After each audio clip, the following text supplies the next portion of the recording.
चीज है, वो मजहब उसको उसकी इजाजत नहीं देता।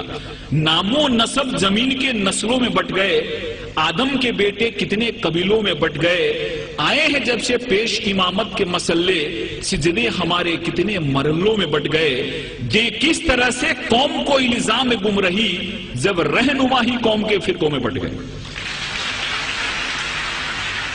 अगर रहनुमा ही फिरकों में बट गए और उन्होंने उस चीज को नहीं समझा, उसको मकसद को नहीं समझा, तो हम उस महान और उस ग्रेट रिलीजन को क्यों दोष दें जिन्होंने पूरी दुनिया में अमन को लाया।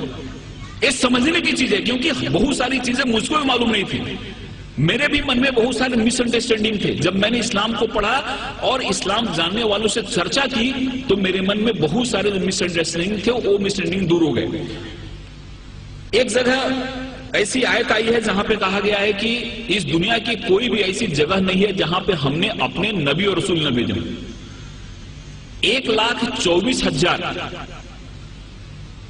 हमने अपने नबी रसूल दुनिया में भेजे, जिसमें से 25 का नाम कुरान में आया है। दुनिया की कोई भी ऐसी जगह नहीं है जहां पे हमने नबी रसूल न भेजो हो, और पूरी दुनिया जो है वो खुदा की बनाई हुई है। इसलिए खुदा के लिए एक शब्द यूज किया गया है।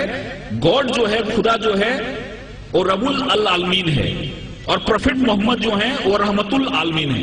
खुदा हर एक के लिए, प्रोफेट मोहम्मद का जो संदेश है वो किसी एक व्यक्ति के लिए नहीं है, एक मुल्क के लिए नहीं है, एक इंसान के लिए, पूरी दुनिया के लिए, क्योंकि हर एक welfare of the whole humanity उस चीज में आती है। इसलिए इस चीज को जब हम समझते हैं, इस चीज को हम अपने जहन में लाते हैं, तो हमको ऐसा लगता है कि इस्लाम जो है, इस्लाम का जो मेन, जिसको हम गाभा मराठियों बोलें, इसेंस बोलें, हिंदी में सार बोलें, वो है कि इंसान एक कैसे बेहतर जिंदगी जी सकता है और खुदा के कैसे करीब जा सकता है। एक चीज हमारे इस्लाम में बताई गई है, और मुझे उम्मीद है कि इस तरह के कार्यक्रम से ये जो बात है लोग तक पहुंचेगी और इंसान एक अच्छा बेहतर इंसान बनेगा, और हर एक इंसान के मन में प्यार मोहब्बत की बात आएगी। कुरान में जिहाद जो शब्द है, लफ्ज है, केवल 41 टाइम आया है, लेकिन और जो चीजें हैं, कंपैशन की बात है, रहमत की बात है। आप कहीं भी देखो कुरान की शुरुआत होती है रहमत से, रहीम से शुरुआत होती है, और वो जो शब्द है रहमत शब्द, वो 325 बार आया हुआ है। रहमत शब्द जो है, कंपैशन शब्द जो है, वो 325 बार आया हुआ है, और जिहाद शब्द जो है वो 41 टाइम आया है, और वो भी जंग के अर्थ में नहीं आया है। जिहाद एक एफर्ट्स के रूप में आया है, एक कोशिश के रूप में आया है, और उसमें भी ऐसा कहा गया है कि जिहादे अकबर और जिहादे असगर। तलवार की लड़ाई बहुत छोटी लड़ाई है, जिसको उन्होंने जिहादे असगर कहा, और खुद से लड़ना जिहादे अकबर है।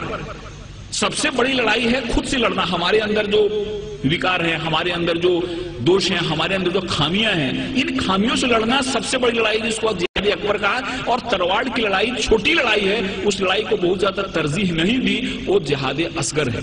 इसलिए बहुत ऐसी चीजें हमारे सामने आती हैं जिस चीजों से ऐसा लगता है कि इस्लाम ने दुनिया को क्या दिया, लेकिन कुछ लोगों ने जानबूझ के इसको फैलाया, कुछ लोगों ने समझा इसको नहीं, कुछ लोगों ने समझाया नहीं। और मुझे उम्मीद है कि जिस हिसाब से इस्लामिक रिसर्च सेंटर ने इस्लाम को बड़े ही साइंटिफिक ढंग से सामने लाया है, उनकी किताबें भी जो निकली हैं, वो किताबें जब कोई आदमी पढ़ता है तो उसके मन में एक सही पिक्चर आता है। कहीं भी किसी के बारे में नफरत नहीं, कहीं भी किसी के बारे में मन में विद्वेष या दुश्मनी पैदा नहीं होती। इसलिए मैं खुदा से दुआ करता हूं कि उनका ये जो मकसद है वो कामयाब हो, हमारे हिंदुस्तान में, पूरी दुनिया में अमन फैले, कौमी एकता फैले, कौमी आहंगी फैले। और इस शब्दों के साथ मैं आपसे विदा लेता हूं कि मोहब्बत से करो आगाज तो अजनबी भी करीब आते हैं।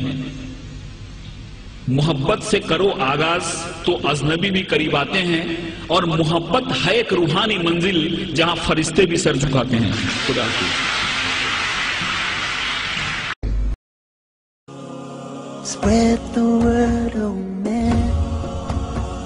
Spread the word of Islam. Oh, fortunate one, paradise must be won.